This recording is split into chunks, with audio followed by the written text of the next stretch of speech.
His breathing bothered her sometimes. The way he chewed food irritated her. The sound he made when he cleared his throat annoyed her more than it should. Bimbo hated herself for noticing. When he sat too close, her body stiffened. When his hand rested on her waist, she smiled but felt trapped. When he pulled her closer, she held her breath. At night, things were worse. She tried to prepare her mind. This is your husband, she would tell herself. This is normal. But her body didn't listen. When he leaned in to kiss her, she often turned her face slightly. Not enough to reject him, just enough to avoid his lips fully touching hers. Sometimes Bimbo would pretend to be sleepy. Sometimes she would say, I am tired. Sometimes she would force herself. And when she did, she closed her eyes, not to feel romance, but to escape. Long before Bimbo got married to this man that she wasn't attracted to, she had been in love before with another man. His name was Okene. They met when life was still small. Small rooms, small plans, small savings, but big dreams. Okene was not rich. He was not flashy, but he was handsome in a soft way. The kind of face that smiled easily. The kind of man who listened when you spoke. When he looked at her, she felt seen. They walked together after work. They shared food. They talked about the future like it was something they were slowly building with their hands. One day, Okene would say, we will look back and laugh at this. She believed him, but belief started shaking. Slowly, the pressure did not come from Okene. It came from everywhere else. Her friends started changing. They started upgrading. New phones, new wigs, new lives. Love is good, one friend said, but love doesn't pay rent. Another laughed and said, my sister, wake up. Handsomeness doesn't pay bills. At first, she defended Okene. He is trying. He is hardworking. We are building. But the voices didn't stop. Her family joined in. Her mother sighed every time she mentioned Okene. Is he serious? How long will building take? Marriage is not romance. Marriage is survival. Her hand said it louder.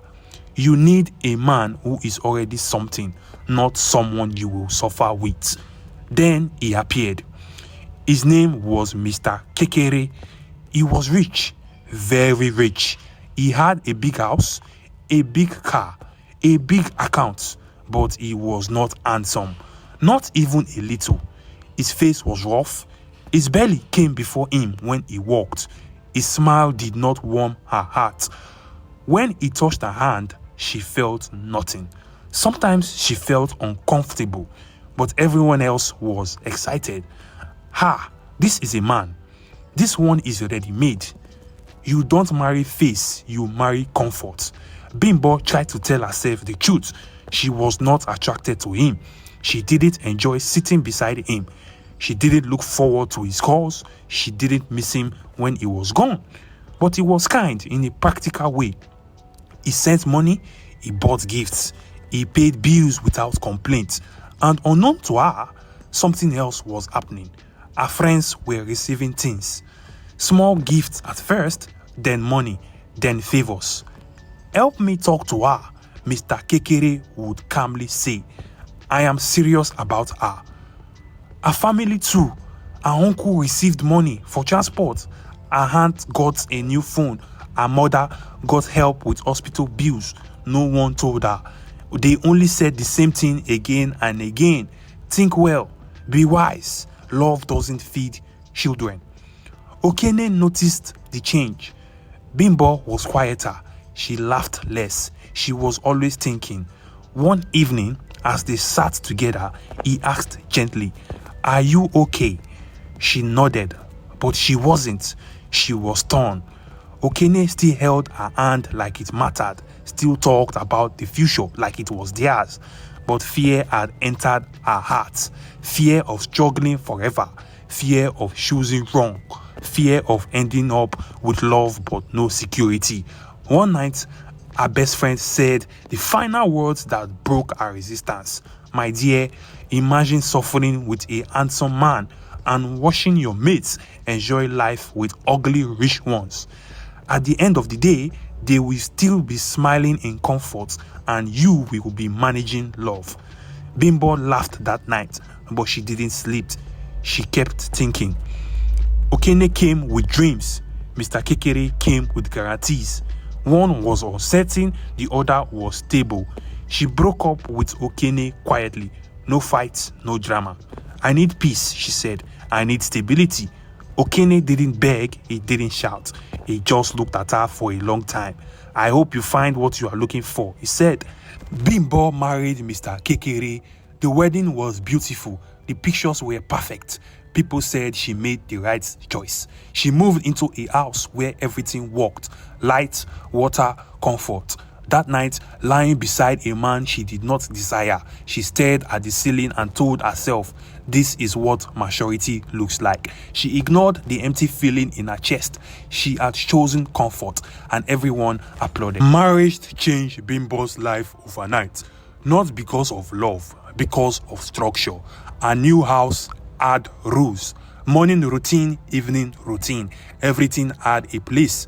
Mr. Kekere woke up early, sometime every day. He liked silence in the morning. She noticed it immediately. With Okene, mornings were messy. Late alarms, jokes, shared toothpaste, talking about dreams while brushing teeth. Yeah, mornings were neat, too neat. Bimbo woke up to the sound of the AC, not laughter. She stretched, but no one reached for her. Mr. Kekere would already be in the bathroom, humming to himself. When he came out dressed and ready, he would say, good morning. She would answer, good morning. That was it. At first, she told herself this was adulthood. Marriage is not friendship. Her aunt had said, it's responsibility. So she tried. She cooked, she smiled, she dressed well. But attraction refused to obey logic. Mr. Kekere was not ugly in an insulting way. He was just unpleasant to her. His breath bothered her sometimes. The way he chewed food irritated her. The sound he made when he cleared his throat annoyed her more than it should. Bimbo hated herself for noticing. When he sat too close, her body stiffened. When his hand rested on her waist, she smiled but felt trapped. When he pulled her closer, she held her breath. At night, things were worse. She tried to prepare her mind. This is your husband, she would tell herself. This is normal. But her body didn't listen. When he leaned in to kiss her, she often turned her face slightly. Not enough to reject him, just enough to avoid his lips fully touching hers. Sometimes she would pretend to be sleepy. Sometimes she would say, I am tired. Sometimes she would force herself. And when she did, she closed her eyes, not to feel romance, but to escape. In the dark of her mind, Okene appeared. His face, his smile, the way he used to look at her like she mattered. She hated herself for it, but without those thoughts, she felt nothing. Afterward, she would lie still, staring at the ceiling, waiting for it to be over. Mr. Kekere would roll away, satisfied. Good night, he would say. Good night, she would reply.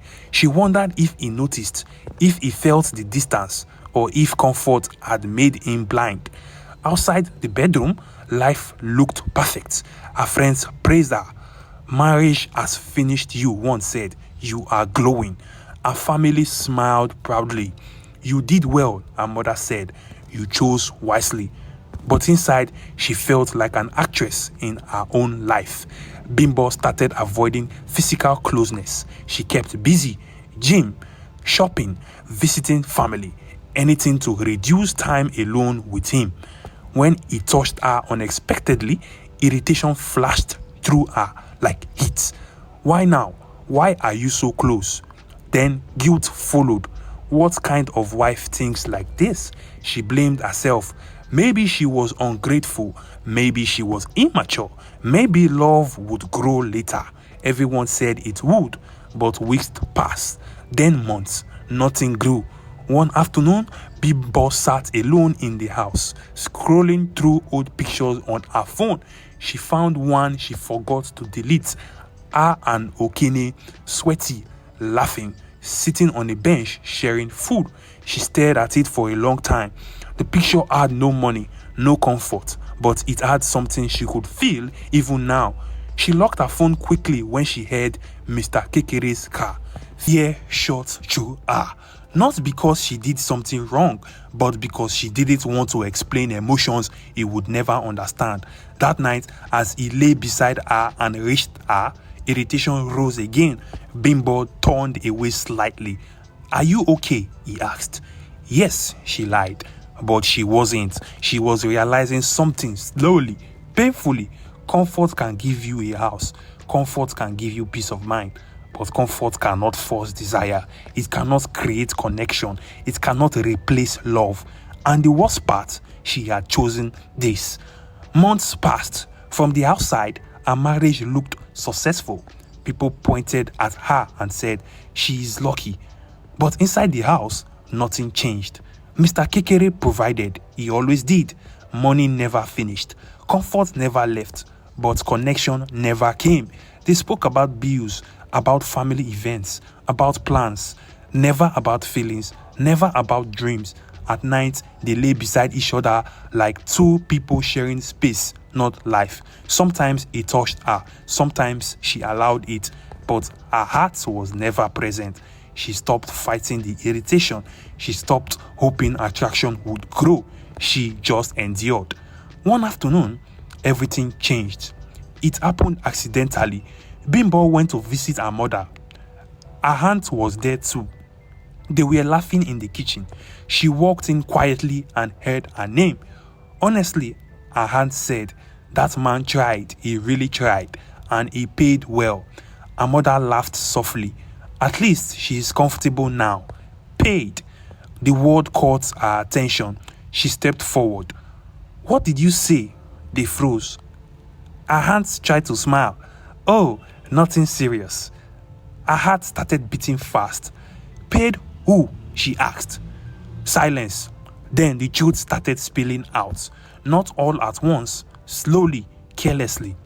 Money for advice, gifts for encouragement, help here, support there. Everyone had benefited, except her. Bimbo's chest tightened. "So you people convinced me," she said slowly, "because you were collecting money from him." Her mother avoided her eyes. "We were just thinking of your future." Her aunt added quickly, "You were being emotional. We helped you think clearly." She laughed, not because it was funny, because it was painful. Bimbo went home that day, feeling empty in a new way, not just lonely, betrayed. Weeks later, she attended a corporate event with her husband. Big hall, bright lights, important people. She wasn't paying attention until she saw him. Okene, her breath caught. He looked good, not just handsome, grounded. He was wearing a simple suit, but it fit him well. He stood confidently, laughing with people who respected him. Beside him was a woman. She wasn't flashy. She wasn't trying. She looked calm, secure, happy. Okene introduced her proudly to the people around. Bimbo's heart sank. Later, by chance, Okene noticed Bimbo. Their eyes met. He smiled politely. They spoke briefly. "How are you?" he asked. "I'm fine," she said, forcing a smile. They talked about nothing important. Then he said it casually, without pride, without bitterness. "I got a new job last year. Big company, very good pay. Life has been good." Her stomach dropped. This was what they said would never happen. This was the man they said would always struggle.